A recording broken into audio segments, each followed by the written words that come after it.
Le postulat de base B porte sur la gestion de mes émotions.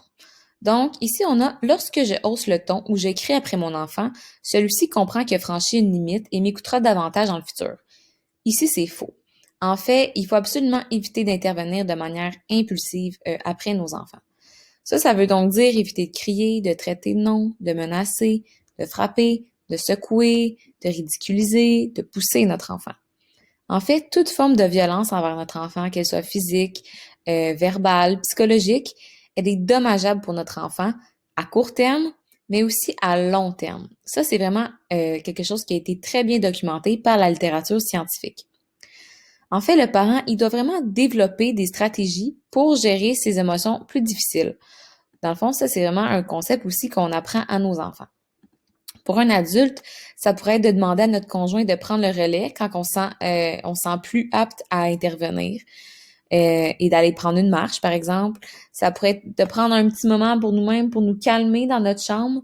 Ça peut être aussi d'aller dans la salle de bain, prendre des respirations. Ça peut être d'aller dans la cuisine pour boire un verre d'eau. Donc vraiment, de prendre un petit pas de recul et de se calmer avant de faire une intervention qui pourrait être dommageable. Donc, le fait de gérer nous-mêmes nos émotions, en plus, ça montre à notre enfant comment eux-mêmes peuvent avoir de l'autorégulation.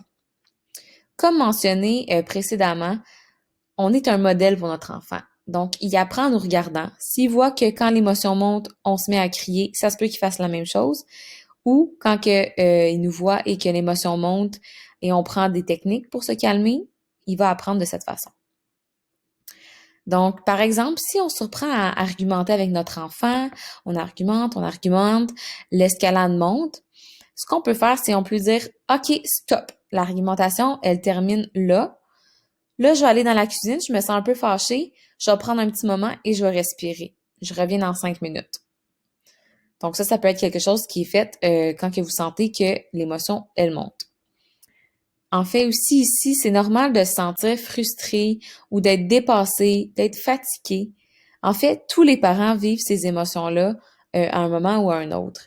Et tout le monde arrive un jour à faire des interventions qui sont impulsives. Ce qui est important, c'est plus d'être conscient et de reconnaître nos émotions avant d'agir de façon impulsive et surtout de toujours se remettre en question en étant doux avec nous-mêmes.